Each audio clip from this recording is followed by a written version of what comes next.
২০২৩ সালের জুনে অনুষ্ঠিত শেষ প্রীতি ম্যাচে মুখোমুখি হয়েছিল ব্রাজিল ও সেনেগাল, যেখানে হলুদ জার্সিধারীদের ৪-২ গোলে পরাজিত করে চমকে দিয়েছিল আফ্রিকার দেশটি। তবে কার্লো আনচেলত্তির অধীনে এবার সে প্রতিশোধ নিল সেলেসাওরা। গতকাল লন্ডনের এমিরেটস স্টেডিয়ামে ফিফা প্রীতি ম্যাচে সেনেগালকে ২-০ ব্যবধানে হারিয়ে প্রথমবার আফ্রিকান কোনো দেশের বিপক্ষে জয়ের স্বাদ পেল ৫ বারের বিশ্ব চ্যাম্পিয়নরা। এদিন পুরো ম্যাচ জুড়ে আক্রমণাত্মক ফুটবল খেলে ব্রাজিল। ১৪টি শটের মধ্যে ৬টি তারা লক্ষ্যে রাখতে পেরেছিল। অন্যদিকে সেনেগাল এদিন ১১টি শট নিলেও মাত্র একটি ছিল অন টার্গেট। ম্যাচে এস্তেভাওয়ের কল্যাণে ২৮তম মিনিটে সাফল্যের দেখা পায় সেলেসাওরা।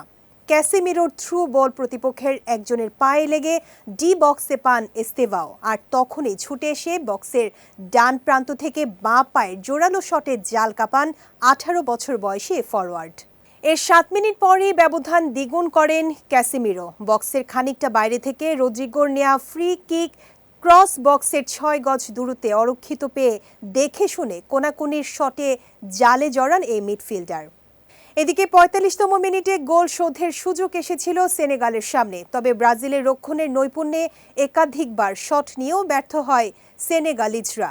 যোগ করা সময়ের প্রথম মিনিটে দারুণ একটি সেভ দিয়ে ব্রাজিলের জাল অক্ষত রাখেন গোলরক্ষক এদেরসন মোরালেস।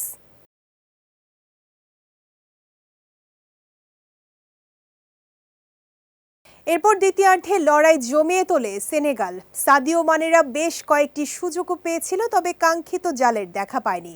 অন্যদিকে ব্রাজিলও গোলের জন্য আর তেমন কোনো সুযোগ তৈরি করতে পারেনি। তাতে ২-০ গোলের জয় নিয়েই মাঠ ছাড়তে হয় ব্রাজিলকে। আগামী ১৮ নভেম্বর তিউনিসিয়ার বিপক্ষে ম্যাচ দিয়ে বছর শেষ করবে সেলেসাওরা।